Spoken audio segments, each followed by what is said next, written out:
Hello, and welcome to Grade.com Talks With. Today, we're talking with Deacon Jim Vargas, President and Chief Executive Officer at Father Joe's Villages, an organization whose mission is to prevent and end homelessness, one life at a time. And if you're new to our podcast, please press subscribe button either on YouTube or your podcast app, because today we're going to learn about an organization that has helped nearly 11,500 people achieve permanent housing in the last 10 years. Hello, Deacon. Welcome to Grade.com Talks. It's very excited to have you here. Karim, thank you for having me. I'm excited about being with you. Wonderful. Could you please describe Father Joe's Villages for someone who is not familiar with your work? Sure. We're the oldest homeless services provider in Southern California in the United States. We're based in San Diego, and we've been around for 71 years. In fact, this is our 71st year. And we've developed quite a unique way of applying the processes and programs that those who are on the streets need in order to be able to leave their life of homelessness and achieve self-sufficiency. And it's very uniquely and holistically tailored to the individual's needs. Mm-hmm. It's great that you have been in the front of helping individuals who are homeless at the time for the last 70 years, and you know all the challenges they're facing, and you have provided a support system that covers all the needs and all the elements and the barriers that happen in the life of individuals, homeless individuals. And I applaud your organization for being effective for such a long period of time. And I'm excited to learn more about how you were able to do so in detail during this conversation. But before we deep dive into your impact and your programs, could you please tell us how big of an issue is homelessness in the area that you work in San Diego? It's an excellent question. Well, in the United States, we here in San Diego have the fifth largest homeless population. And New York has the highest, followed by Los Angeles. Then there's Seattle and San Jose, and then there's San Diego. So it's quite a large problem. On any given night, there are almost 8,000 individuals who are homeless in San Diego, half of whom are unsheltered and on the streets. Mm-hmm. Wow, that seems quite unfortunate that this is such a large problem, and the number of homeless people in San Diego seems to be, you mentioned, the fifth place in the nation, and this challenge needs to be addressed, and your organization is doing so. So it's important to highlight that this is a challenge, and this challenge needs to be provided with the solution. Could you please tell us what are some of the challenges and obstacles homeless individuals face? Well, here in San Diego particularly, it's an economic one. It's very much an economic one. Of course, there are other issues as well, and we'll talk about them, but it's extremely expensive to live on the West Coast in California, in the United States, and in particular San Diego, actually. So in order for you to be able to afford a one-bedroom apartment, as an example, you'd have to pay $2,000 to $2,200 basically for an apartment on a monthly basis, and that's out of reach for individuals who are on the streets and suffering economically, and so. The economic aspect of this is a very big one. Of course, there are also some mental health issues as well. There's substance use disorder issues. They're the basic issues now with the pandemic of people losing their jobs and as a result falling onto hard times. So there are many issues that really comprise what is happening in the lives of those who we serve. Yeah, it seems to be there is not one challenge. There are several challenges that homeless individuals are facing, and economic struggle seems to be the main one. And it's very unfortunate that the rising housing prices are not allowing individuals to afford home and have a safe, clean, and warm place to live their lives. And your organization is providing the shelters. Your organization is working towards their direction, but the challenge is there, and it's very unfortunate. Your organization works on 4 pillars of care. One of those pillars being meeting basic needs, including the housing and meals. Could you please tell us in detail your programs directed at meeting the basic needs? Sure, and the basic needs just a meal. A meal is a basic need, obviously. And last year we served over 1 million meals, breakfast, lunch, and dinner, in 2 dining rooms. So it's a very big aspect. During this pandemic years, there's been increased food insecurity. So actually, we've been serving more meals than usual. We've been serving them at different locations. We've had to creatively serve them. We don't have congregate dining, or we haven't had congregate dining during the pandemic. We hope to open that up at some point in time when it's safe and appropriate. But in the meanwhile, people need meals. And so we still have been serving the hot, nutritious meals in to-go packages, basically. We also have created frozen meals so that we could visit individuals who are in their homes and haven't been able to get out. So they have frozen meals that then they can heat up. And again, they're balanced meals for them as well. We've been in various locations throughout San Diego as a result of the increased food insecurity. So food is a basic need. Of course, there's shelter. In general, there's shelter. So on any given night, we provide some level of shelters to about 2,500 individuals, anywhere from emergency type shelter all the way up to affordable housing.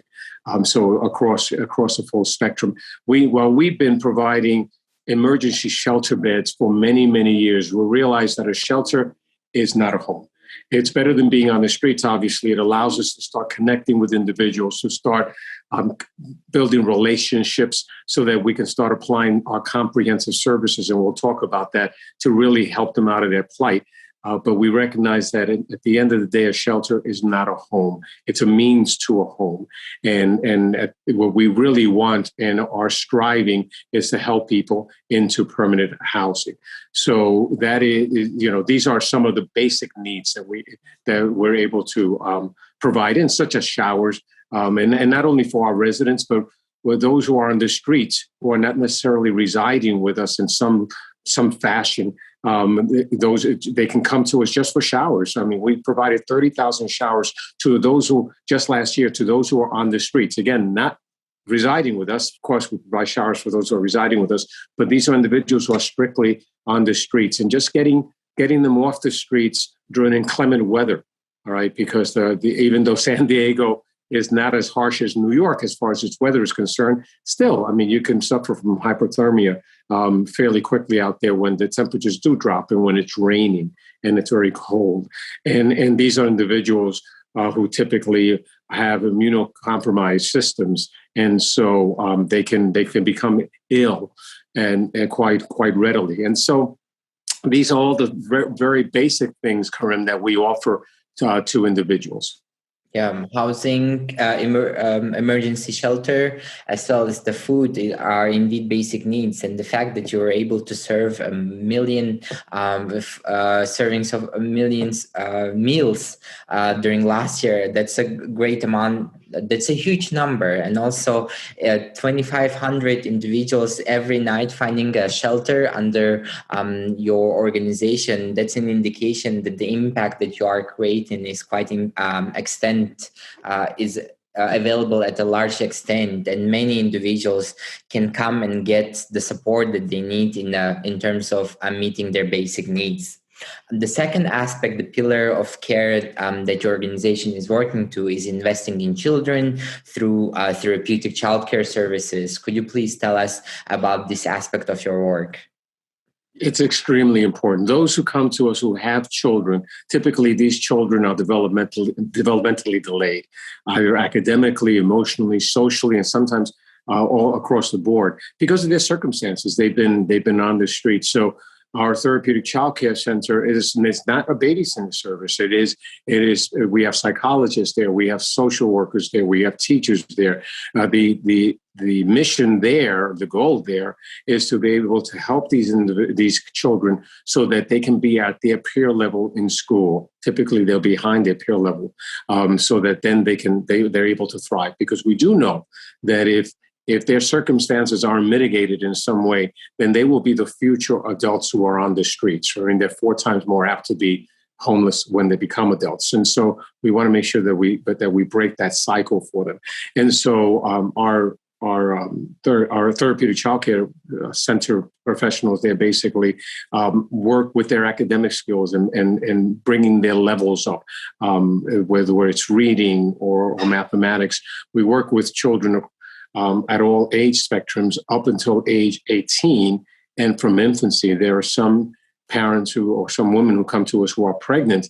And when it comes time to deliver, they go off to the hospital for a couple of days, deliver the baby, and then they come back with the baby to us. So there are this infant's first domicile is Father Joe's Villages, right? So we work with all age spectrums there in order to help them to be able to be successful in school, and through that. While we have our preschool program, we also have an after-school program for those who are of school age, who go off to their respective schools, and then they come back to us. And then we have programs that help to further develop them and on an after-school basis.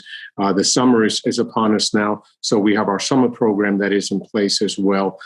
So everything that we do is towards helping them out of their situation so that they can achieve self-sufficiency. The Therapeutic Child Care Center also works with the adults, with the parents. A lot of these parents haven't had good role models in parenting. And so we help them through that so they can build family bonds, which are so very important and need to be lasting. And so that's an important element of the work that's done at the Therapeutic Child Care Center as well. Mm-hmm.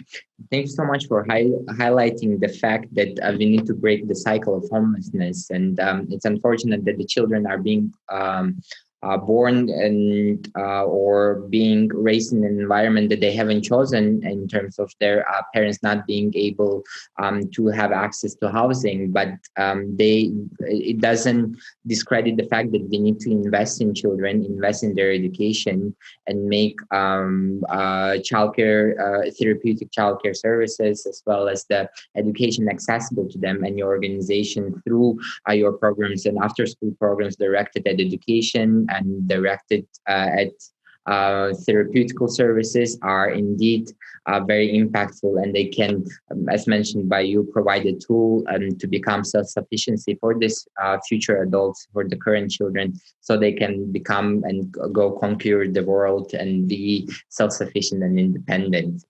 That's correct. And in fact, for him, as you can imagine, our populations was particularly impacted during the pandemic because of their circumstances. These kids, even those who reside with us, a lot of times in our transitional housing, it's basically one room, and there are multiple individuals there, and so multiple siblings. That's not very conducive to learning and distance learning, and the kids who have been impacted by distance learning, not just in San Diego or the United States, but across the world. Actually, it's been difficult for them. For our population, it's been even more so, because our population, like I said, their living circumstances are such where it's not very conducive to learning. They don't have the technology that they need in order to be effectively connected with their respective schools. So we learned that very early on. So what we did was we created a virtual learning lab within our Therapeutic Child Care Center so that the kids could come into us in a safe environment where they would be distanced. And we have partitions where they're wearing masks, and everything's very sanitized. Having the technology that they needed in order to connect to their respective schools. And then we hired resource teachers in order to be able to help them as well. So while the last semester when the pandemic first hit, those last few months before the school year ended was very difficult, we, during the summer of last year, made it a point that was not going to continue for our kids. And so in September, we were up and ready to be able to better equip them so that they could connect and thrive in that environment as best you can thrive in a distance learning type of an environment. So that's just an example of how we adapt to the circumstances and for the betterment of those who we serve. Yeah, I'm glad to hear that you were able to adapt and you were able to provide the space for the children, despite being, despite learning through the distance. They were through a program that you offered, a virtual program. You created a safe space for them to come without distractions and continue their learning, and that's very important. The third aspect that the third pillar of care that you're working is making health priority. Could you please tell us how you are making health priority for the individuals that you are supporting? Absolutely. Health is extremely important for all of us, right? Not just those who are homeless, but those those of us have homes, if we're not well health wise, then we're not good for much of anything else, obviously, because then you can't work and you can't really take care of yourself. So with those who are on the streets, they're particularly mired in ill health. A lot of them, especially if they've been chronically so. There's a tendency of those on the streets to have higher blood pressure, as an example, or more diabetic situations as well. A lot of it has to do with their poor nutrition. They've been on the streets for a relatively long, extended period of time. So these are all things that need to be addressed in order for them to be truly successful and be able to work themselves out of homelessness. So we have a federally qualified health center within our village, and it's really a godsend for those who we serve, because when they come to us and we assess their situation not only as it relates to their housing needs, as it relates to their food insecurity, but and whether they have children and the needs there. But we also assess the situation as it relates to health, and not only physical health, but mental health. And that's so extremely important, because such a high percentage of those who are homeless suffer from some level of behavioral health. And so they are, it's either mental health issues that they may have, maybe substance use disorder issues that they have. A lot of those who are on the street self-medicate on the street in order to deal with their own situations, right? So when they come to us, that's part of the assessment and of our health center. And we have a unique relationship with UCSD Medical School. A good number of years ago, they developed a dual residency in psychiatry and family practice, and they needed a clinical site, and we volunteered as their clinical site. And we've been their one and only clinical site actually over the course of these years. And in the process, they've been able to basically educate extremely competent doctors, physicians who have a dual focus, one in family practice and psychiatry. And our clients have benefited from it over the many years as well. So when an individual is seen by a doctor at our health center, that individual may be coming in for a physical issue, but the doctor's also evaluating them from a behavioral health point of view as well, and vice versa. Right, so that's an important element of our clinic. We also embedded within our federally qualified health center and is also a dental clinic. And so, if you were to come to visit us, Karim, in San Diego, one of the things I would show you during a tour is what we call a wall of smiles. And in the wall of smiles, there's the before and after pictures of restorative dentistry. And it makes a world of a difference in the lives of these individuals, not just as it relates to self-esteem, but from the practical point of view of, digestion starts within the mouth, as an example, with teeth. And then even more so practically, who's going to get the job? If you look at these pictures, the before and after, is it the one with teeth or the one without teeth, right? So there's this practical aspect of that as well. So that's helped tremendously also, in being able to help people out of their situations. Again, everything that we do, Karim, is towards an eye towards getting them out of their situation, and not only on a temporary basis, but on a permanent basis. Mm-hmm. I love the idea of the wall of smiles, and the comparison that you mentioned, who is more likely to get a job and who is more likely to be successful in interview environments, the person with a better smile and with better health, and making it a health priority is very important. And unfortunately, many homeless individuals cannot get a proper assessment. And the first step is in the journey of being in a better health shape is getting a proper assessment. And through your corporation, through your health center and corporation with UCD Medical School, you are able to address those issues and provide the support, provided a system that can benefit homeless individuals. You earlier. That's right. And Karim, to that point, we're always looking towards how we can meet people where they are. So a couple of years ago, was in 2019, actually, we rolled out what we call street health in San Diego. It was the first of its kind in San Diego. And it was a way where our health professionals could go out and meet people on the streets and on the curbs and treat them medically there. So they went out and they bandaged wounds, as an example. They assessed their medical situation, so that if medication had to be prescribed and had to be dispensed, that they could do that there, right? Because we do know that about 30% of those who are on the streets will not access health and medicine in a traditional way in brick and mortar. So again, we're trying to meet individuals where they are, in order to basically help people from dying on the streets, because in any given year, we have a fair number of individuals who die on the streets. And so it's just in the last couple of years, especially during this pandemic time, it's been a godsend. We've been able to build relationships. And so as a result, we've gotten individuals who have become comfortable in then coming into our clinic for additional services. We've been able to really assess the dire situation of certain individuals so that we could get them into hospitals, so that because they were in serious conditions. And right now, this year, we're going to be rolling out psychiatry. And so we'll have psychiatric health professionals who will also be going out with our team to be able to connect with individuals. And again, where they are, that's what we're trying to do. We're trying to connect with them where they are. During this pandemic year, obviously, testing has been extremely important.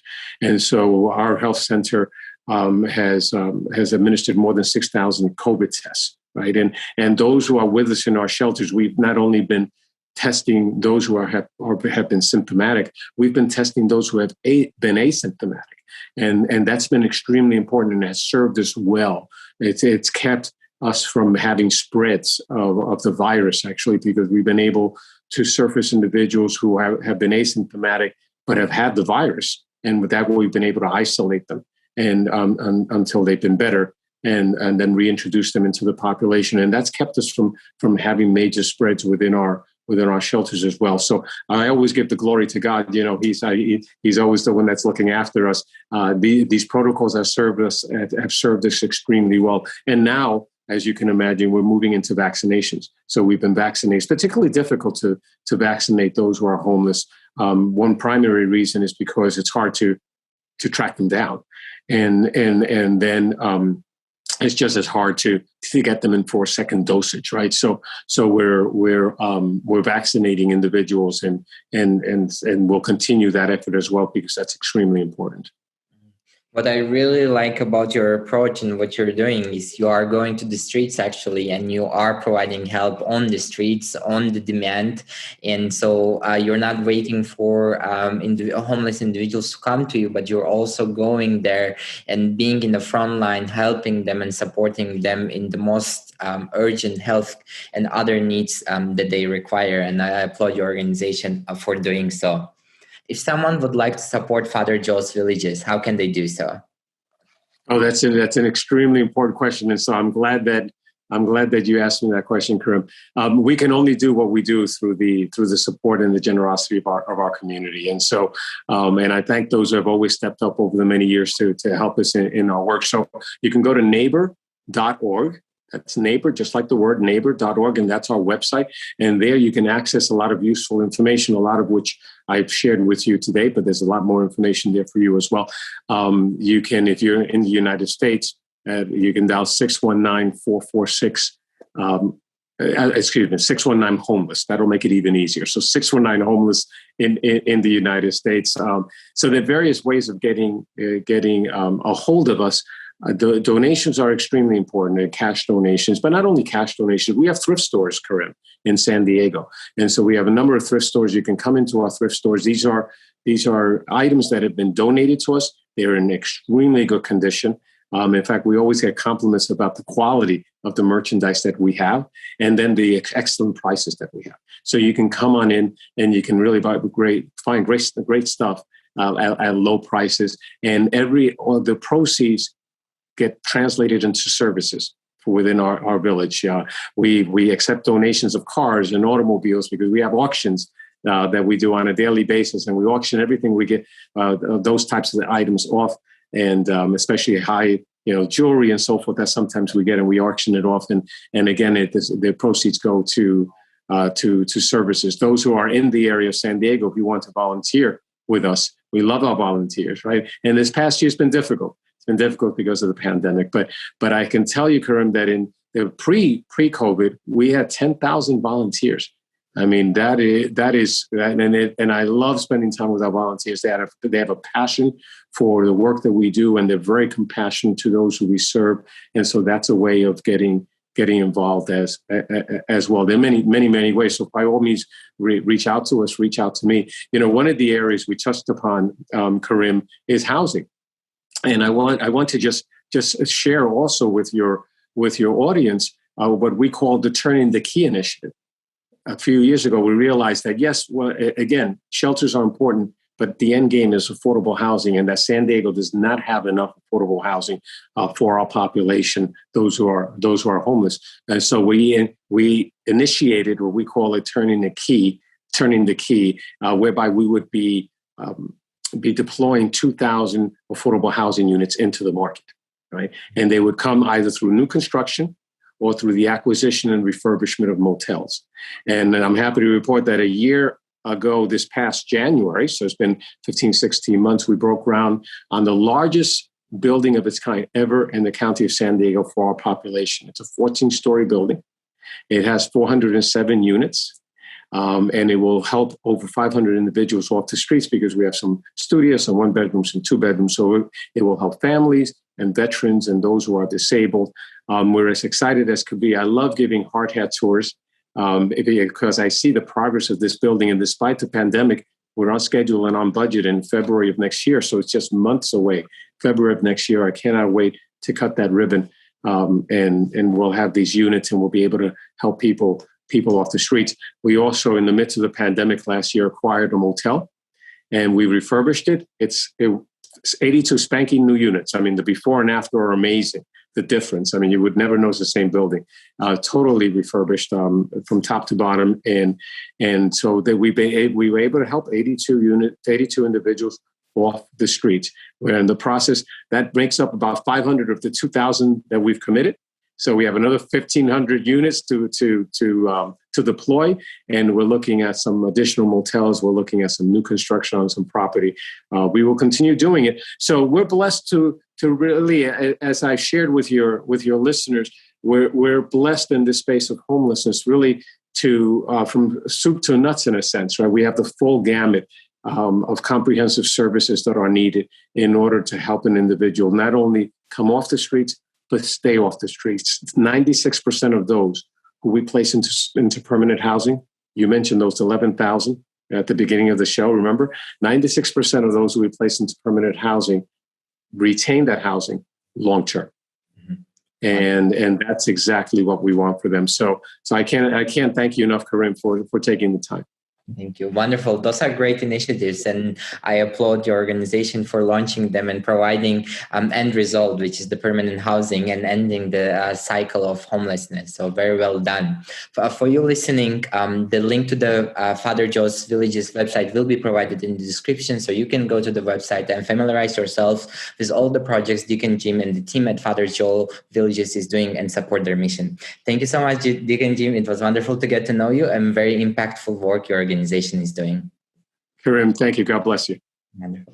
For you listening, if you enjoyed this conversation, please press like and share button because this will show the YouTube algorithm that this conversation is important, that we need to prevent and end homelessness. Thank you and see you in the next episode.